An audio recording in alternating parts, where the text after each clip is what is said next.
Yeah.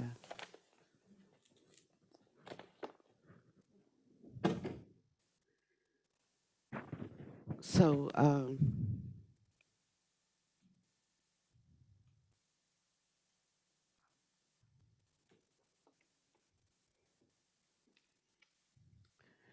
Sister walked.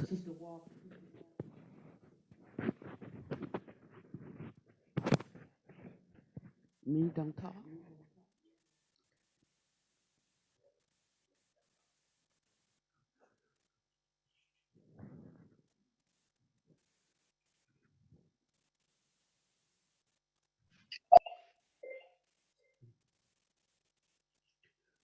Whew.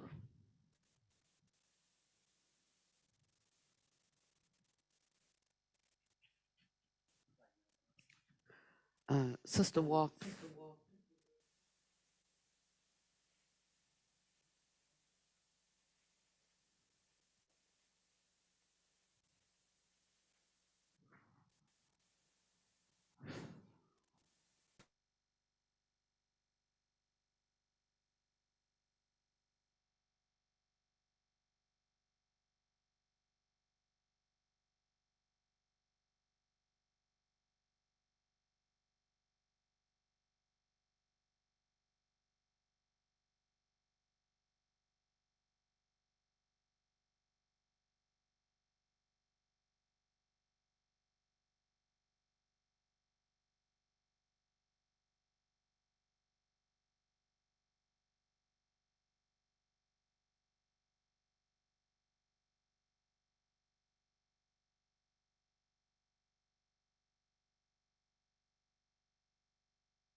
I'm good. Okay. So I was, you know, I was just Panyawadi on my way here until I hit this door, and it's been happening almost every time I hit the door. So I can tell you all that the room is being infused with our highest intentions. This is how you create a mandala, and that mandala becomes more and more uh, powerful, um, and especially if you cherish that space, and that space takes on a certain significance for you. The intention that you have. Um, um, Becomes deposited and accumulates in that space, and becomes a very a holy uh, sanctuary, or an altar. In the same way, when we develop ourselves, cultivate and develop ourselves, we create a mandala of the heart, and the heart becomes our altar, and then that becomes one that you take with you everywhere. I got an email today um, from a teacher, and she said, she said, I thank you for the academy that's helping me so much, like, even though she's been a teacher for 20 or 30 years, something like that. And she said, what I want to know is, here's her question: how do I tell the difference between indifference and equanimity? So the first thought that came to my mind is, well, there's not a difference between the two. You're not in equanimity if you have to ask that question. You know, you can know that equanimity is not there if you have to ask, how do I tell it from indifference? And then number two, my question was, um,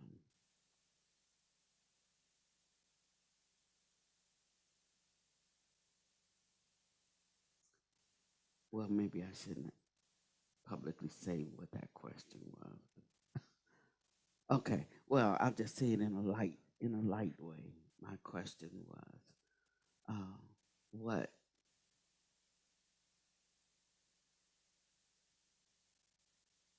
has she been teaching her students the past 20 years? Um, and it just shows me how um, we have not given the Buddha's teachings. Um, we have not known them.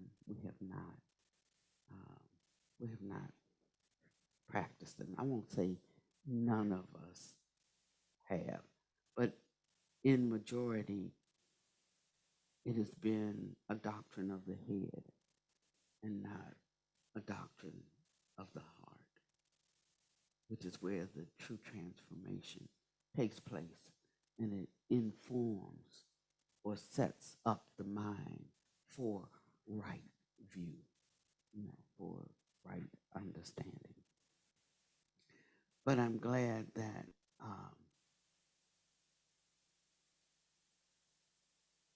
that people are uh, waking up to the fact that there must be more. This can't be all there is to it, you know. And they have a heart intent upon knowing the truth, because it's only when one really wants to know the truth can they really embark upon the path. And a lot of it just has to do with starting at the end of the book. That's all. You know, so we can quickly catch up. You know, because we know how the story turns out. um, we know what's actually to be realized, at least. You know, because we read the end of the book. We know what is to be realized. We just haven't realized it. So as we go back to the beginning of the book and do it in the way the Buddha suggested, in a gradual way, then I tell you, I started to give her a quick answer, and then I didn't. But the quick answer is that she would have to go back to the very first practice, and that was the practice of generosity, and investigate and come to know and put into action all the things proscribed for one to open up the heart of generosity that considers others uh, equally with oneself, then that considers others before oneself. That's the beginning right there. That looks and sees the need irregardless of whose need it is. The one who has as much compassion for the suffering of another's child as their own child. The one who can be touched by the feelings of infirmities in others as if oneself, and yet not be overcome by them because of the placement of their mind with the beings of power and deliverance. So if you don't know any of them, first you got to get some buddies like that. Because when they come in your room, when they step up, like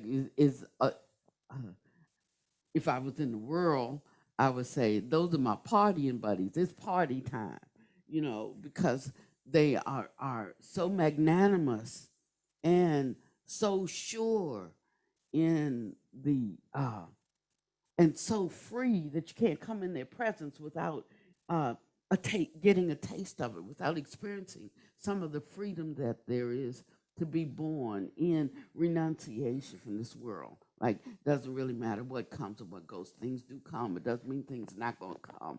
Things are going to come, but things are going to also go. And then some that might be just the way it is, you know. So it's definitely no point in struggling with something that's going to stay that way until you're no longer here. It makes for the crazies to struggle with that, you know. But to recognize that this is like not a personal thing. It's going on for everybody that's here. If it's not going on, you're not here. You know, it's what goes with this world, and that's why one can begin to see the fruitlessness of clinging to anything in this world. You know, um, it's a difference between, you know, experiencing things in this world, having things in this world, doing things in this world, even enjoying things in this world, and clinging to things in this world. So don't go overboard in the idea that you can't have anything. You know, sometimes they would ask me, how did you become a nun? How did you give up this and give up that? I said I didn't give any of it up. I just stopped doing it when I didn't want to do it anymore. So it was like gradually the taste for some things began to fall away. That's all. It wasn't like I got to give up this. I can't do that. No, I did everything I wanted to do till I didn't want to do it anymore. And then I would look for something more satisfying, more fulfilling. I was listening to Santi's Dharma talk. I forget which suit it was. What was it? 66? 66. And such a great, great sutta to read, you know. But he was saying that how much, and at near the end of the sutta, it talked about something specific. And Santi said, you know, I could see how I could really, really see when it was pointed out to me. I could really see how I would go after something. I would like enjoy it, you know, and then something it would fade, you know, the pleasure of it would fade, or the great feelings of grandeur or whatever, it would fade, and then I have to go after something again. And it would build up and it would be fantabulous, and then it would fade, and I'd have to go after something. And I saw that this was fruitless. I'm going to always be chasing something. You know, and then I started looking for the ease, for something that was lasting, a taste that was lasting. And so it's that way. And we are close, is what I want to say to you. We are so close. But we have to go back and put things in their proper order. And then it'll be like dominoes. They'll just fall like dominoes. I got a great email last night. I was floating on cloud nine when I read this email. Then I got an email this morning from the same person. And I was back in a hell realm, you know, before I could even respond to last night's email. Or like how we like just on one accord vibing. Then I got this morning's email. And I'm like, what? But this time I just said, you know, and right away my mind started fabricating a response. You know, I have to put my emails in. This is related to the lesson. I have to put my emails in, what do you call it?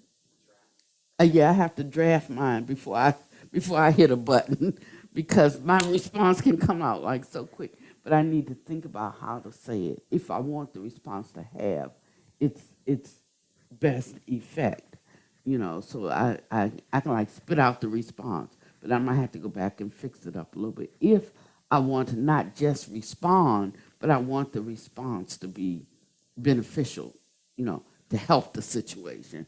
It might take a little rewrite, you know. And so, so I learned something, you know. I mean, there is embarking upon the path, and there is the fruition. Embarking upon something, and then the fruition. So we need to know what stage we're in when we're making the effort to improve a certain behavior, to move it from the wrong kind of thought to the right kind of thought.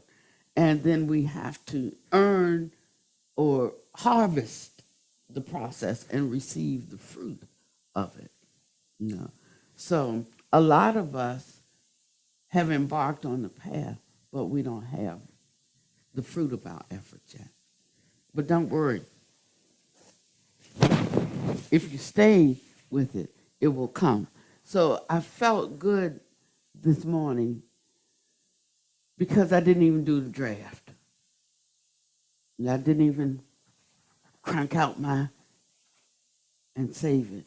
I just looked at that and said, now's not the time. I just leave it. I didn't even text back whatever you say. You know, I just looked at it and said, not now. Nothing to do with this. Instead of trying to fix something, just nothing to do with, you know, and closed it. And so that lets me see the turn that's occurring, you see. It's not just wanting to get across my point because I think it's right, but it's recognizing that another has a view. And until I try to understand things from that side, that point of view, I will never understand them. But once I understand them,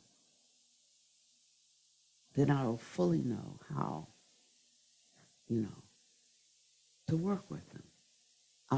But it takes respecting their view no matter how much I might disagree with it. And that's one of the keys to fixing the problems in this world, is that we have to understand why a person thinks the way they do,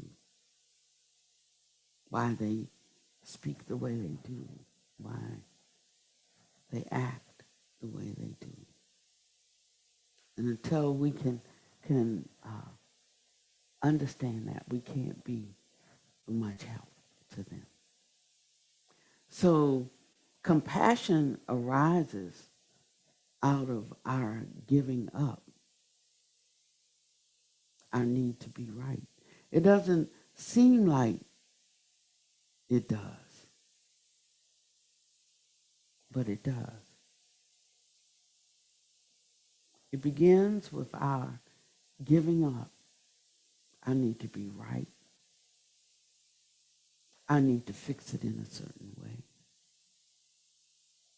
To fix people. And once one can take that pause and just be with themselves until they bring, not us going out there and doing something, although we should go out there and do everything we can, but it's about bringing all of that into ourselves. And as we bring them into us, you know, how could there be disregard? How could there possibly be indifference? It's not possible.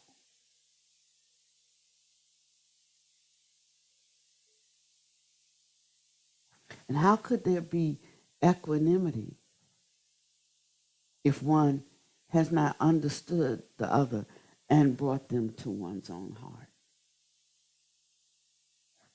It's impossible. And so we have to do this slowly. We have to really tap in authentically to what's happening inside. I like just talk, but what's happening inside. In the Mahamudra, the Supreme and Unsurpassable Mahamudra of Liberation, there are practices that we do within that. And Buddha Master said, that's not really a meditation. Seems like a meditation, but it's the top end of actual cultivation. So we're actually doing something. We're not abiding. We're doing something. And in that place, there is we get to the place where we are taking on, basically taking on the sins of the world. That we're feeling scorched and burned, that we are feeling cut by the ultimate penalties of the wrongdoings of others. We take it on that they can be free of it in their ignorance, much like one moves their baby out of danger. Baby accidentally turns on the stove or plays with matches and sets the house on fire. You don't say, oh, bad baby, throw him in jail. You look and say, our ignorance doesn't know. That's a different kind of don't know mind. And until one can see others in that way, they're far from compassion and cannot abide or have any equanimity. But once one sees the disarray in the world that way, then equanimity can arise because there's no confusion. There's no animosity. They understand that ignorance is the culprit and that this is a world of ignorance. It's us coming out of the darkness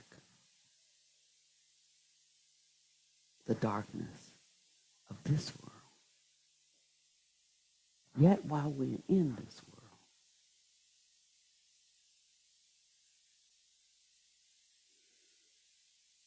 that's the heart of a bodhisattva.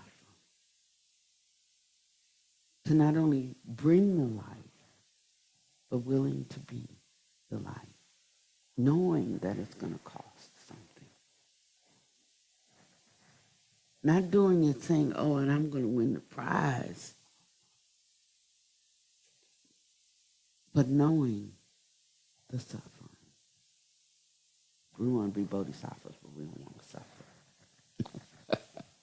Like, where is that in the contract? Let's counter. We're going to issue a counter offer on that.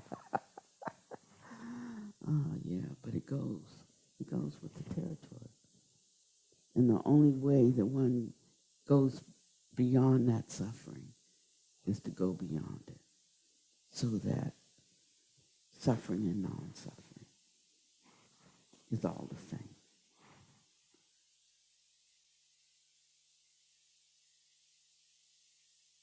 But it comes. It actually does. Incrementally, bit by bit, it comes. I just don't want you to think that all these sweet sayings that we get into our mind from Shanti Deva's teachings are based on the perceptual reality, because they're not. They're based on an ultimate reality. That means that's the world that he's creating with his words, with his thoughts.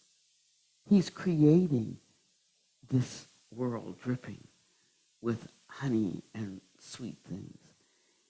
As he embraces the harshness and the ugliness and the lack of dignity and everything that's in the world.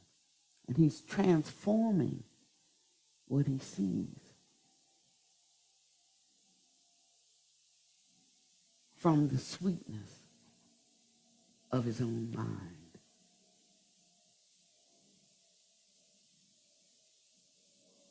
And so that's why we recite until these phrases drop into our hearts, so that when we encounter something, the first thing that pops up is what we put into us in abundance, which is one of these sweet phrases. It becomes like a perfume, like a fragrance that comes off of us instead of, oh, they shouldn't have done that. I'm gonna get that straight, or they got what they deserve, or instead of those kinds of thoughts. That's all we're doing. We are shifting our mind, and we're changing our languaging, and we're recreating what's in front of us. And that's half of the battle. The other half of the battle then is knowing that you've done what you can do, then one can definitely abide with a peaceful heart.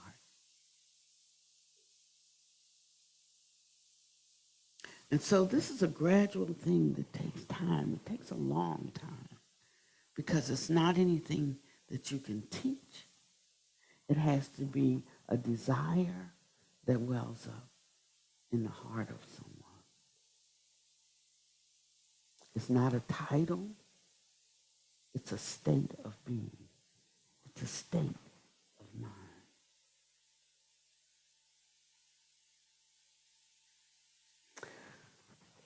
And we have to have done some cultivation before we can take this on. Where this is folded is where we are.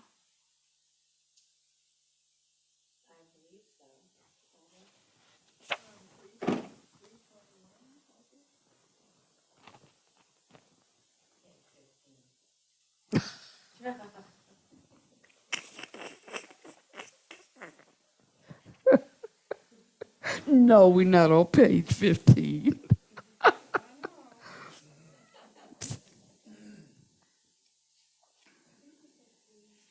I think we're on 75. I was tracking you last time and I left off at 3.28. 328. Ain't no 3.28. The verse 3.28 in the book. Yeah.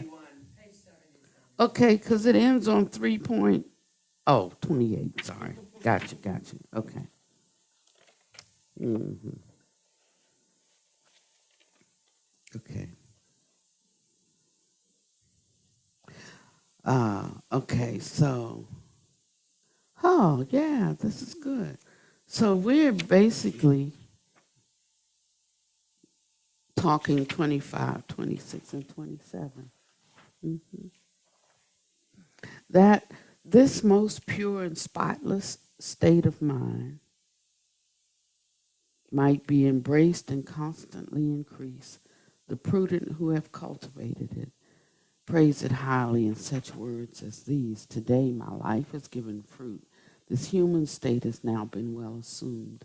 Today I take my birth in Buddha's line and have become the Buddha's child and heir. In every way then, I will undertake activities befitting such a rank, and I will do no act to mar or compromise this high and faultless lineage. So Shanti was talking about a confidence that comes to us. It comes in the aspiration, the inspiration, and the aspiration of being a daughter or son of the Buddha. What it really means, to be in this family. I was thinking about a Fresh Prince of Bel Air and how he was like living in the ghetto, and just a really great guy, but just living in a neighborhood where he's gonna get in trouble, you know.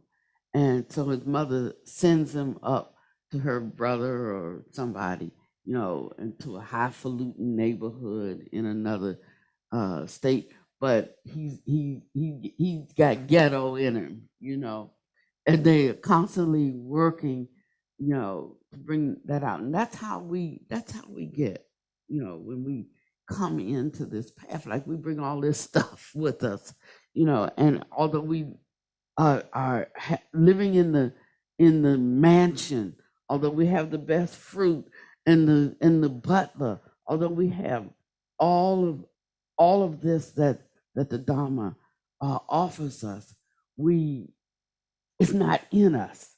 We're in it, you know.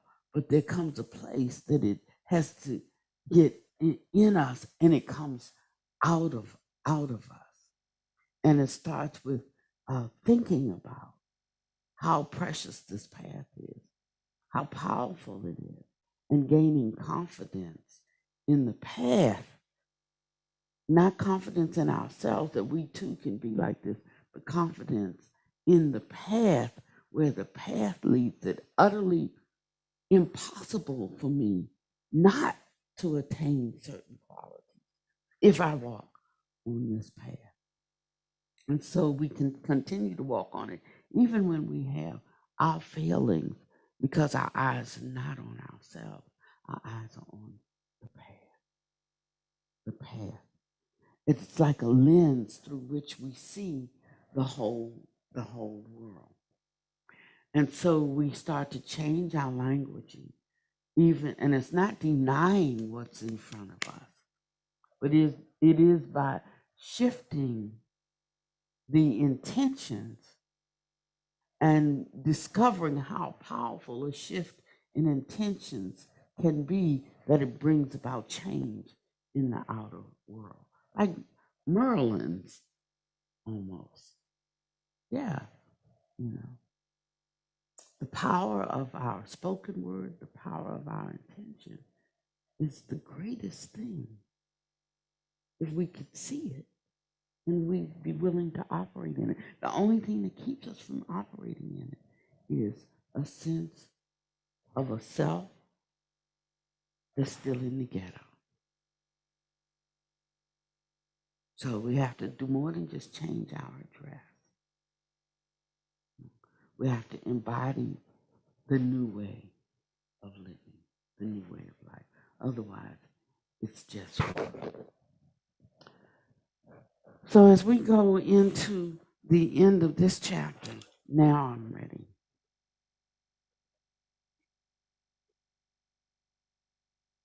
Now I'm ready for the song.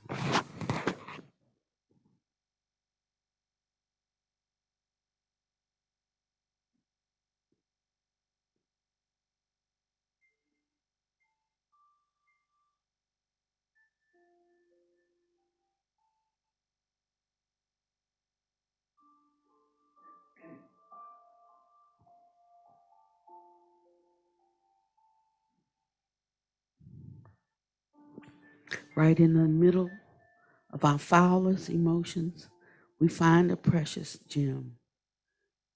There in the midst of confusion and reactivity, we find the jewel of bodhicitta.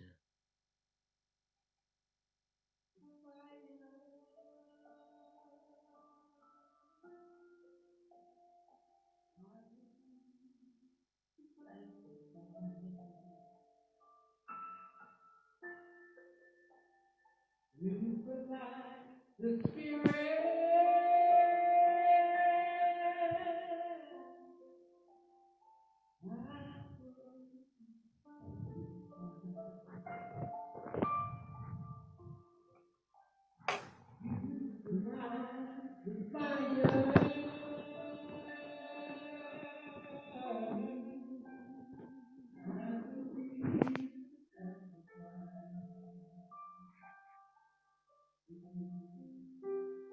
You provide the spirit.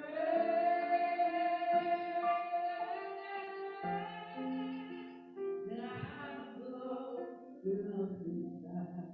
Fill me up. Fill me up.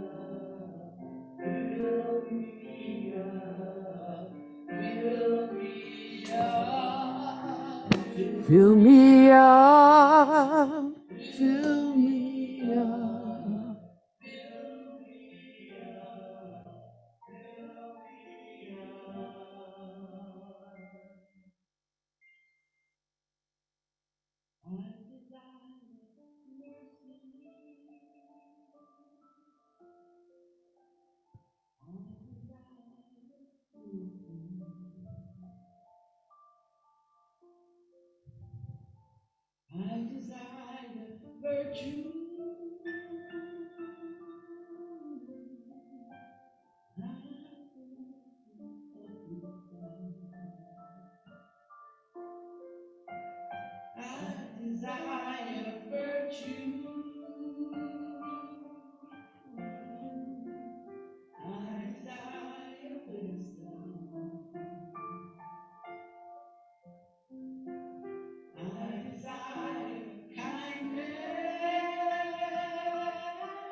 Fill me up.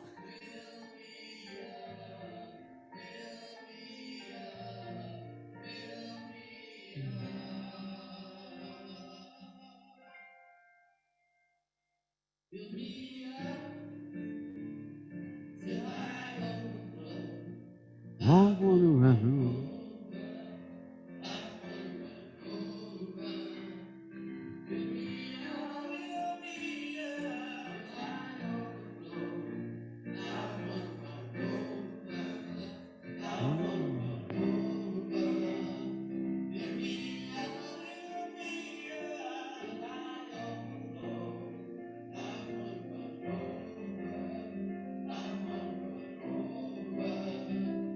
Fill me up till I overflow. Over, over, over.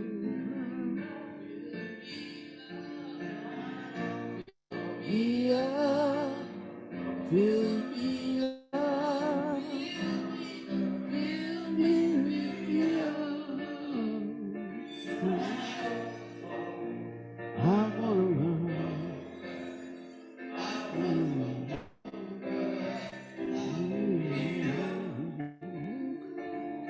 Oh.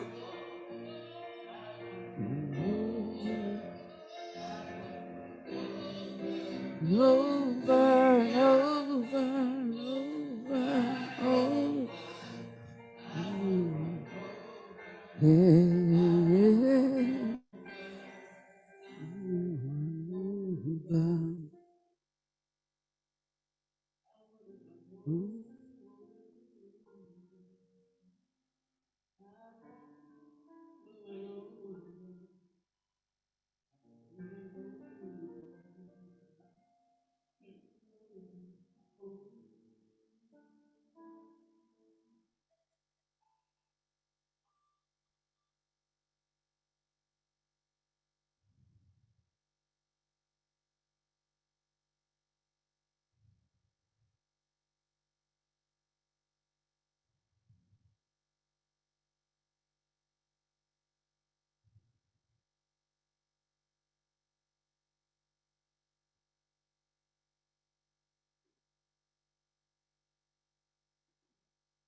take this kind of softening of the heart,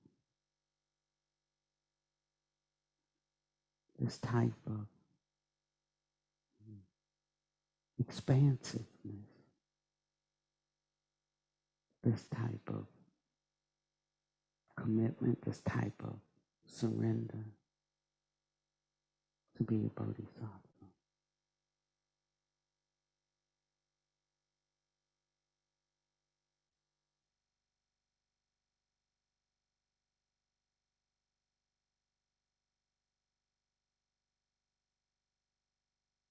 something opens up deep, deep inside of us.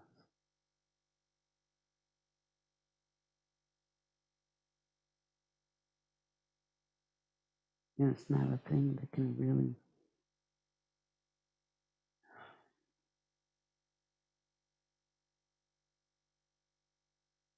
be expressed anywhere else but in the heart.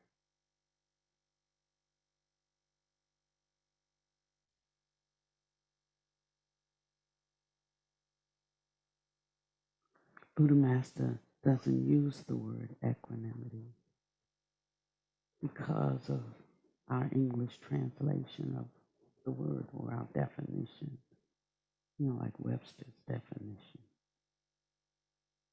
of the word.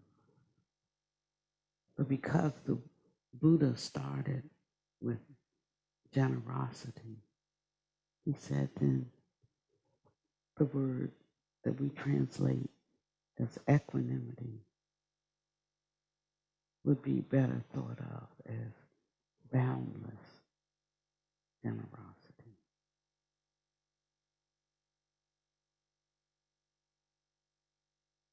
Generosity without end.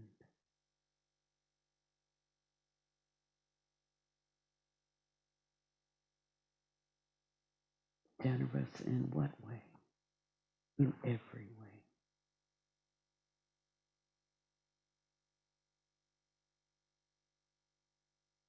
When we have become a seed, SEA,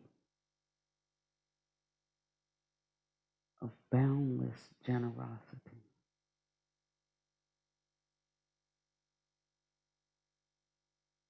one can pick out of that seed anything that is needed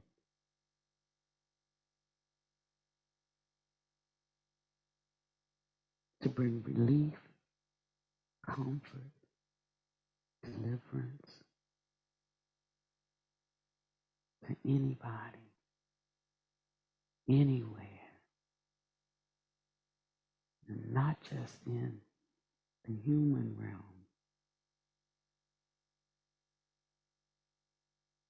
but in the sixth realm.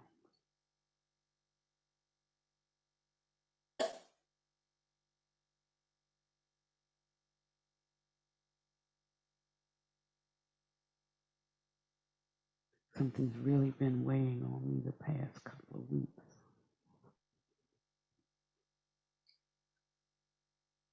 About how the ghosts that live here will be cared for when we leave. And it doesn't mean that, if we get a sale and we find a different property that we won't leave. But it was just the fact that in all of our planning, they never crossed my mind.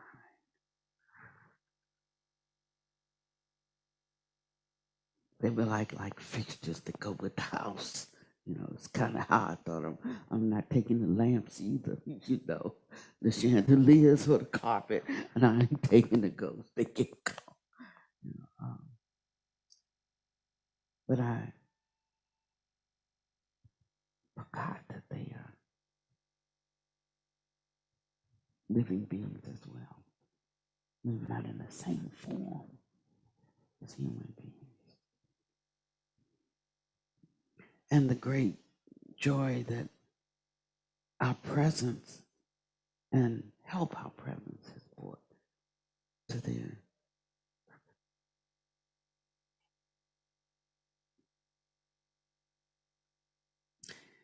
And as I say, it's not necessarily that there's anything for me to do with that. I'm just saying they never crossed my mind. That's all I'm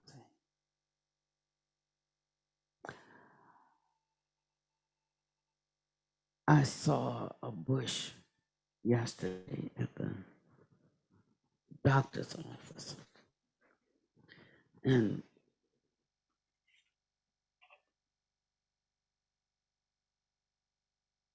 I'm not so much for outside stuff, you know.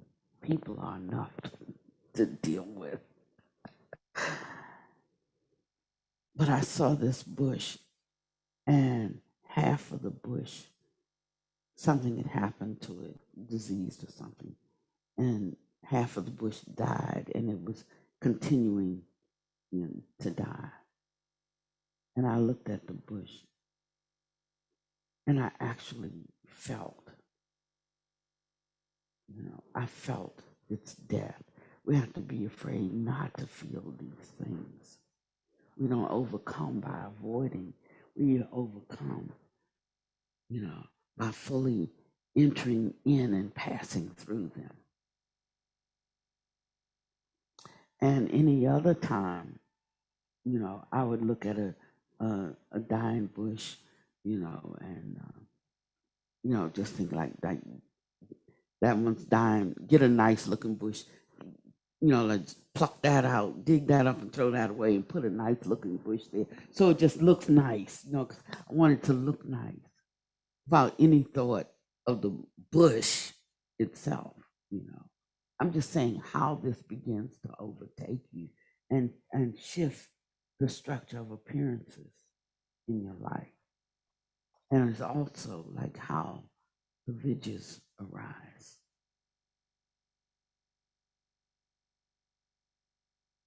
Mm.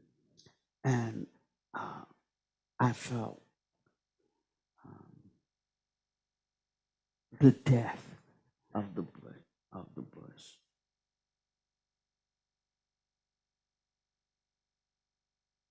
And it was just something to experience, you know, um,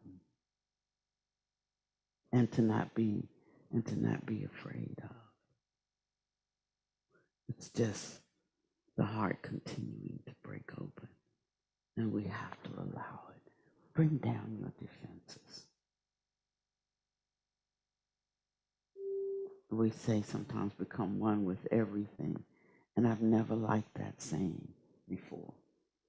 But right now, it's an appropriate one for me, not saying for everyone. You have to find out what takes you towards your goal. And right now, that's it for me as we're going through this study, you know, becoming one with everything, being open to everything. There will be, you know, and when we study cutting off feeling, you know, it doesn't, and we say there will be no feeling I will not cut off. It doesn't mean not having that experience. It means that you know that there's something beyond that feeling. When talking about cutting it off, it doesn't mean cut it off before you experience it, but it means cutting it off in the sense that it's not the final thing, you know. So we pass through it. I don't know if you understand what I mean, but just keep thinking about it, and you know, we cut ourselves off here so that we don't encounter something. But no, we go through it, and that's how. And we see it all together until we discover there's no danger in it at all. That's how it's cut off. And as we start to do that, we will see the change that we make in the world, even through our effortlessness.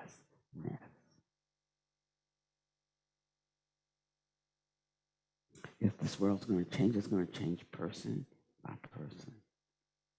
We're not going to be able to write an edict, a law, a memorandum, you know, because we walk those things out, right? We walk them out. So the only way we're going to have change is that there has to be a change in the heart of every living being. And when you understand that, you won't put so much stock in programs. What will become more important is the one right in front of you. And what you offer that one right in front of you. That doesn't seem like much. It's no big thing. It's not going to get an article in the newspaper. You're not going to get a badge. You're not going to get a certificate. You're not going to do any of that. Because that's the giving up. You see how every teaching is tied into every other teaching. So when we talk about, say, fame, and nobody's interested in fame, but yet, in a way, we still are. Because we look at these outer things to give value and worth to everything that we do. And it's like, no, when you completely give yourself away from the inside, whether anybody sees it or not, whether you even see an outward benefit or not, but know that you have totally divested yourself, emptied yourself out. That is the awakened mind. That we're just so completely empty that there is nothing there that identifies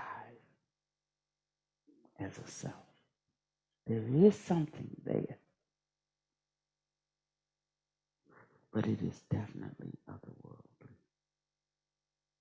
It will have an impact on this world if we can go there.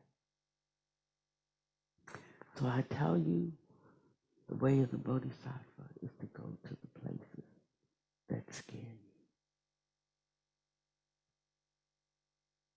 Go to the places that scare you. That's where your deliverance is. And that's where all of the deliverance of the people will be found.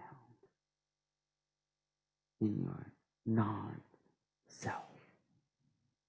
Not self. No self. Because you'll find there is something there.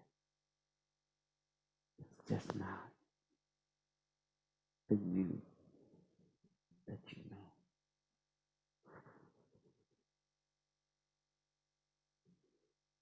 Some things you just have to sit with. I'm undecided about this book. I'm undecided about the study because we think that we're going to get something by studying. You cannot enter the way of the Bodhisattva through study. Can't get there. Fruitless. And I have a feeling that we think we can. But this is just a testimony. This sharing that he did. He gave the testimony of something. He spoke of what that's like. He didn't say, actually, this is how you get there. He said, this is what has happened to me. And we want that. But we can't get it by reading. We have to get it by going inside. And as Panyatika said, loving everybody all the time. That's really all you need. Love everybody all the time.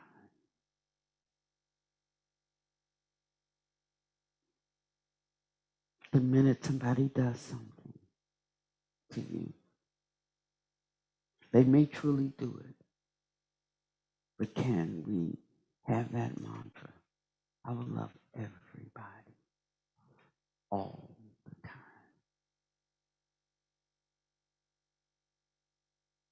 Our assignment for this week is to use that phrase when something comes up in your life this week, whether it's something you see on TV, on the news, something you read in a newspaper, something someone says to you, someone who commits a slight, someone who does anything to you that you feel is not right, whether they've been disrespectful, whether they've been, can you say that right then, like this in your mind? Love everybody all the time. I will love everybody all the time.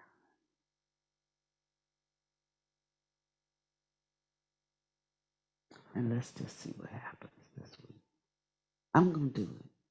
I'm going to do it. Somebody going to do it with me. Yeah. Okay. This is going to be exciting. Okay. All right.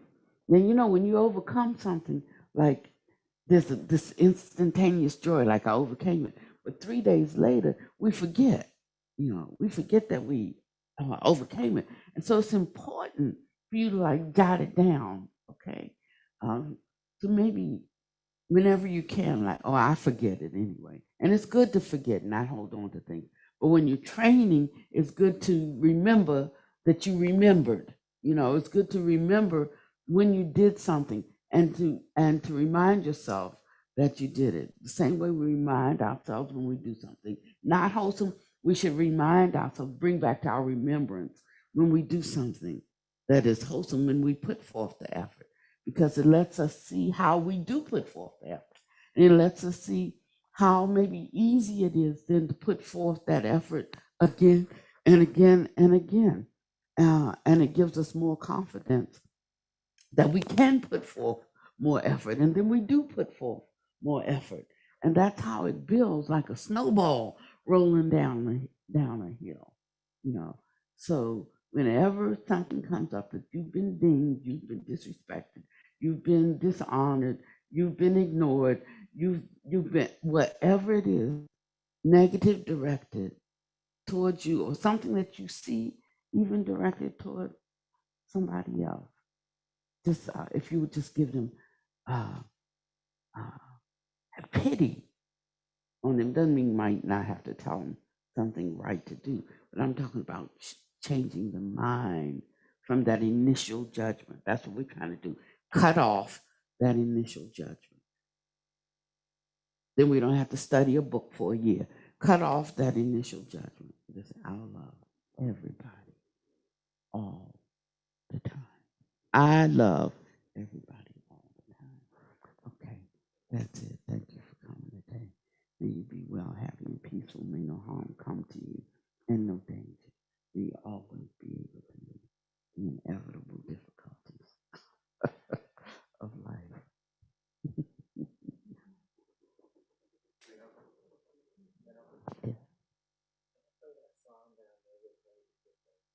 Yes, yes, yes. So we're going to close out with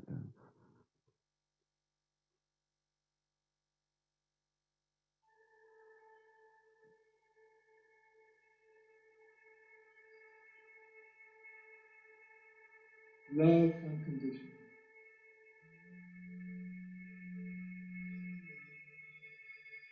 Everybody, everywhere, all the time.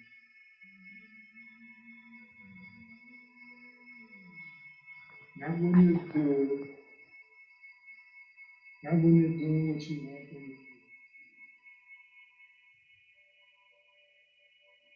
do, but all.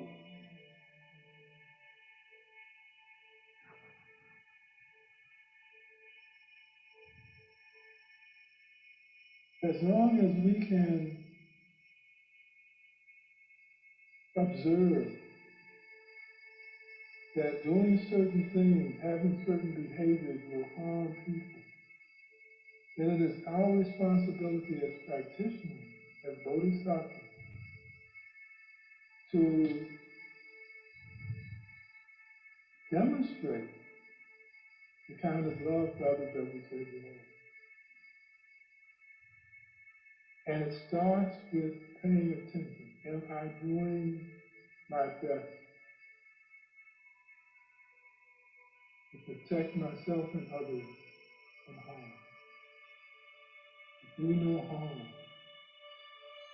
is what our promise is to the world.